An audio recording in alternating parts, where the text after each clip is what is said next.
So next is balance of oxygen and carbon dioxide in nature. तो nature में oxygen और carbon dioxide कैसे balance रहता है। In nature the amount of gases mostly remain unchange and balanced. How? तो जो amount of gases है वो एक्चुअली में क्या होता है, अनचेंज होता है, बैलेंस रहता है। कैसे होता है? फर्स्ट ऑफ ऑल नंबर 1 है all living organisms inhale oxygen from the air and exhale carbon dioxide for respiration. तो सबसे पहला जरिया है कि हम लोग जो ऑक्सीजन इनहेल करते हैं और एक्सहेल करते हैं कार्बन डाइऑक्साइड, तो इसके वजह से होता है। नंबर 2 में है the burning of fuel such as petrol, wood, coal uses oxygen from the air during burning, carbon dioxide is release, it mixes with air. तो हम लोग फिर क्या, दूसरा पॉइंट है कि हम लोग ऑक्सीजन के थ्रू क्या होता है, बर्निंग होता है, बर्निंग कम्ब्यूशन होता है, और बर्निंग होने के बाद, कम्ब्यूशन के बाद क्या होता है, कार्बन डाइऑक्साइड गैस रिलीज होता है जो कि वापस से एयर में मिक्स हो जाता है। Next number 3, green plant use carbon dioxide from the air. Green plant क्या करते हैं, कार्बन डाइऑक्साइड को यूज करता है और बदले में क्या होता है, आफ्टर फोटोसिंथेसिस ऑक्सीजन गैस को रिलीज करता है जो कि वापस से हम लोग फिर इनहेल करते हैं और प्लांट्स और एनिमल्स यूज करता है। But process of photosynthesis, during this process they release oxygen.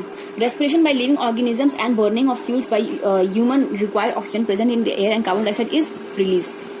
Respiration और combustion के थ्रू होता है. On the other hand, plants use respiration और combustion के थ्रू ऑक्सीजन यूज होता है और कार्बन डाइऑक्साइड रिलीज होता है. On the other hand plants use carbon dioxide use करता है और ऑक्सीजन क्या होता है, रिलीज करता है. तो इस तरह से क्या होता है, ऑक्सीजन और कार्बन डाइऑक्साइड नेचर में मेंटेन रहते हैं, एयर में बैलेंस रहता है. However, certain activities like air pollution and deforestation upset the balance of gases in nature. लेकिन कुछ एक्टिविटीज like air pollution और deforestation की वजह से क्या होता है, जो बैलेंस होता है गैसेस का वो बिगड़ जाता है. तो let's talk about air pollution. तो एयर पॉल्यूशन क्या है, जानते हैं. एयर में जब हम लोग गंदगी आ जाता है और हम लोग को जब सांस लेते हैं उससे प्रॉब्लम होता है, तो क्या होता है, एयर पोल्यूट हो जाता है, तो वो एयर पोल्यूशन होता है. Air is necessary for the survival of living things. We should breathe in pure air, that is air free from impurities. Many harmful substance mixes with air and contaminated. तो क्या होता है, बहुत सारे जो harmful substance होता है, impurities जो होता है वो क्या होता है, एयर में मिक्स हो जाता है और उससे क्या होता है, और से एयर क्या होता है, पोल्यूट हो जाता है, गंदा हो जाता है. The contamination of air with unwanted substances that have harmful effects on both living and non-living things is called air pollution. तो इसी contamination को क्या बोला जाता है, एयर पोल्यूशन बोला जाता है. Harmful and unwanted substance that contaminate the air are called air pollutants. यानी जो एयर को जो चीज मिलकर पॉल्यूट करता है, जो हार्मफुल होता है, वो क्या बोला जाता है, उसको क्या बोला जाता है, एयर पॉल्यूटेंट्स बोला जाता है. सम कॉमन एयर पॉल्यूटेंट्स मतलब कुछ जो सब्सटेंस जो एयर पॉल्यूशन करता है वो क्या क्या होता है, sulphur dioxide, oxides of nitrogen, carbon dioxide, carbon monoxide, dust and smoke. ये सारा चीज क्या है, एयर पॉल्यूटेंट्स है, यानी ये एयर को पोल्यूट करता है. Causes of air pollution. Air pollution में क्या क्या रीजन है, क्या क्या कॉजेज है, क्या रीजन इसके बिहाइंड है. तो सबसे पहले इंक्रीजिंग ह्यूमन पॉपुलेशन, सबसे ज्यादा की ह्यूमन पॉपुलेशन जो है वो बढ़ता चला जा रहा है. नंबर 2, फॉरेस्ट का कटिंग हो रहा है, फॉरेस्ट को खत्म किया जा रहा है. Number 3, burning of fossils fuels. Burning जो फॉसिल्स फ्यूल्स है उसको क्या करता है, बहुत ज्यादा जलाया जा रहा है, जिसकी वजह से क्या होता है, एयर पोल्यूट होता है. Number 4, emission of harmful gases from industries. जो इंडस्ट्रीज वगैरह होता है उसमें से क्या होता है, बहुत ज्यादा हार्मफुल गैसेज रिलीज होता है जो कि क्या होता है, एयर में मिक्स हो जाता है, जिसकी वजह से एयर पोल्यूट हो जाता है. Number 5, increase in the number of automobiles and the emission of harmful gases from them. बहुत ज्यादा क्या हो रहा है, व्हीकल्स वगैरह जो होता है, ऑटोमोबाइल्स वगैरह निकल गया है, गाड़ी वगैरह की वजह से क्या होता है, गैसेज जो रिलीज होता है वो डायरेक्टली एयर में मिक्स हो जाता है, जिसकी वजह से एयर पोल्यूट हो जाता है. Number 6, volcanic eruptions and forest fire. Volcanic eruptions होता है और क्या होता है, फॉरेस्ट फायर होता है, यानी जंगल में जो आग लगता है और जब वॉल्केनो एरप्ट होता है, यानी पहाड़ वहां से जब या कहीं से जब वॉल्केनो निकलता है, एरप्शन होता है, निकलता है जब. और अच्छा, अब पढ़ेंगे हम लोग, नेक्स्ट पढ़ते हैं harmful effects of air pollution. Air pollution का क्या क्या हार्मफुल इफेक्ट्स है. तो सबसे पहले क्या है, हम लोग जो रेस्पिरेशन करते हैं उसकी प्रॉब्लम, हम लोग जो सांस लेते हैं उसके थ्रू क्या होता है, एयर तो पास हो, लेकिन उसका इसमें जो इम्प्योरिटीज है वो भी हम लोग बॉडी में चला जाता है, जिसकी वजह से क्या होता है, बहुत प्रॉब्लम होता है, जैसे कि disorders like headache, I irritation and chest pain in human beings. Next, it affect the rate of photosynthesis in plant. तो क्या होता है, जो फोटोसिंथेसिस के जो प्रोसेस है उसमें भी क्या होता है, इसके रेट को स्लो कर देता है, जो स्पीड है उसको स्लो कर देता है, खराब हो जाता है इसकी वजह से फोटोसिंथेसिस का जल्दी से होना. It affects our atmosphere through acid rain, global warming and ozone layer depletion.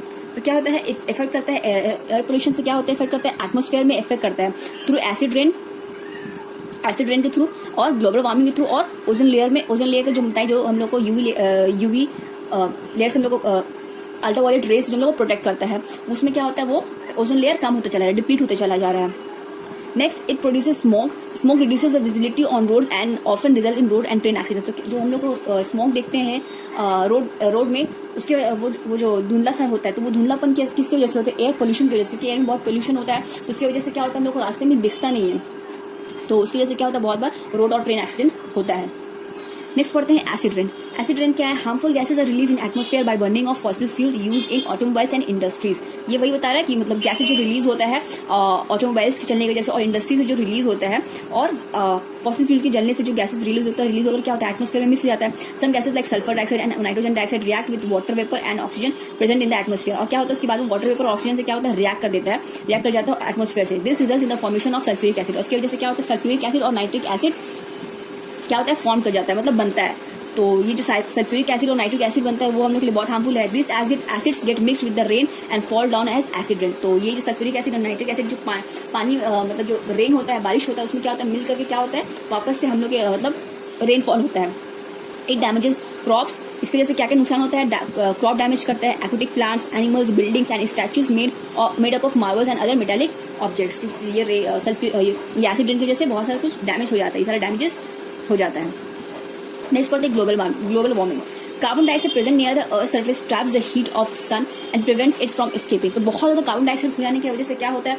तो कार्बन डाइऑक्साइड क्या करता है अर्थ की जो सन का जो हीट है वो क्या करता है ट्रैप कर लेता है और वापस सन के हीट को अर्थ से बाहर जाने नहीं देता है, जिसकी वजह से क्या होता है जो अर्थ का जो टेम्परेचर है वो बहुत ज्यादा इंक्रीज कर जाता है। The trapped heat increases the temperature of the atmosphere. और यहाँ का जो अर्थ का जो एटमॉस्फेयर का जो टेम्परेचर इसकी वजह से क्या होता है बढ़ते चला जाता है। It is called global warming.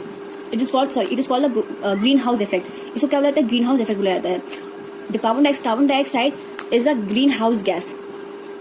Carbon dioxide ये बहुत इंपॉर्टेंट याद रखिए, carbon dioxide is a green house gas. इसको ग्रीन हाउस गैस बोलते हैं क्योंकि ये ग्रीन हाउस इफेक्ट करता है। ग्रीन हाउस इफेक्ट इसकी वजह से होता है, इसकी वजह से कार्बन डाइऑक्साइड क्या बोलते हैं ग्रीन हाउस गैस बोला जाता है। इसके अलावा क्या है? इसके अलावा कार्बन डाइऑक्साइड के अलावा methane, oxides of nitrogen, chlorofluorocarbons and water vapour और some other greenhouse gases. ये सब भी सारा क्या है? ग्रीन हाउस गैसेज है। Due to various human activities like the burning of fossil fuels and deforestation, the concentration of greenhouse gases is increasing day by day.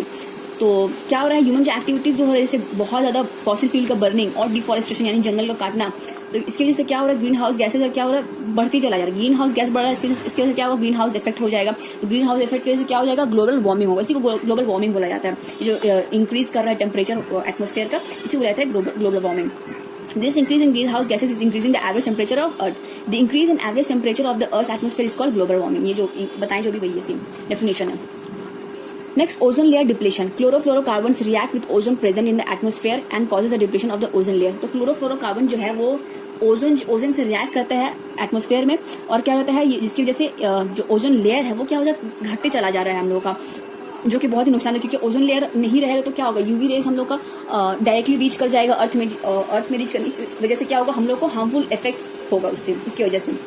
तो इसलिए बहुत नुकसानदायक हो रहा है ये क्लोरोफ्लोरोकार्बन की वजह से हो रहा है जो ओजोन का डिप्लेशन हो रहा है। Due to this the harmful ultraviolet radiation of sun reaches the earth surface, it results in skin diseases and cancer. ये यूवी रेज जो अर्थ में पहुंचने से क्या हो जाएगा इस बहुत सारे स्किन डिजीजेस हो रहा है और कैंसर हो रहा है। एक्चुअली में ये हो रहा है क्लोरोफ्लोरोकार्बन बहुत ज्यादा इंक्रीज होने की वजह से और ओजोन लेयर डिप्लीट कर जा रहा है, डिप्लीट यानी कम हो जा रहा है। तो वो कम होने की वजह से क्या हो रहा है यूवी रेज जो है वो डायरेक्टली अर्थ में पहुंच रहा है और ह्यूमंस को नुकसान पहुंचा रहा है, जिसकी वजह से स्किन का बहुत सारे डिजीजेस हो रहा है और कैंसर हो रहा है सबको, बहुत सारे लोगों को। तो इससे प्रोटेक्शन के लिए हम लोगों को ओजोन लेयर का होना बहुत जरूरी है। Prevention of air pollution. अब एयर पोल्यूशन को हम लोग कैसे रोक सकते हैं? सबसे पहले क्या we should grow more and more trees of the carbon dioxide and release oxygen in this way they clean the air. तो सबसे पहले हम लोग क्या सबसे ज्यादा से ज्यादा पेड़ पौधे लगाना चाहिए। Next, tall chimneys with filters must be installed in factories and power houses, this will make smoke and gases to high up in the air.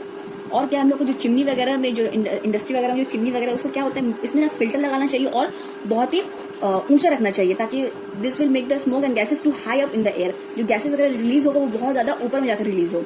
Number 3 में है we should use unleaded petrol in vehicles. Number 4 we should get regular check of vehicles for pollution control.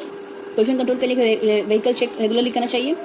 Number 5 we should preferably use CNG instead of petrol और diesel in vehicles. Number 6 we should use alternative source of energy like solar energy, यानी solar energy हम लोग use करना चाहिए for production of energy. तो ये था ये सब प्रिवेंशन एयर पोल्यूशन को इस मेजर के थ्रू हम लोग क्या कर सकते हैं कम कर सकते हैं। तो नेक्स्ट आते हैं हम लोग, तो ये यहाँ तक आपका चैप्टर कंप्लीट हो गया है। तो आज के लिए बस इतना ही। अस्सलाम वालेकुम।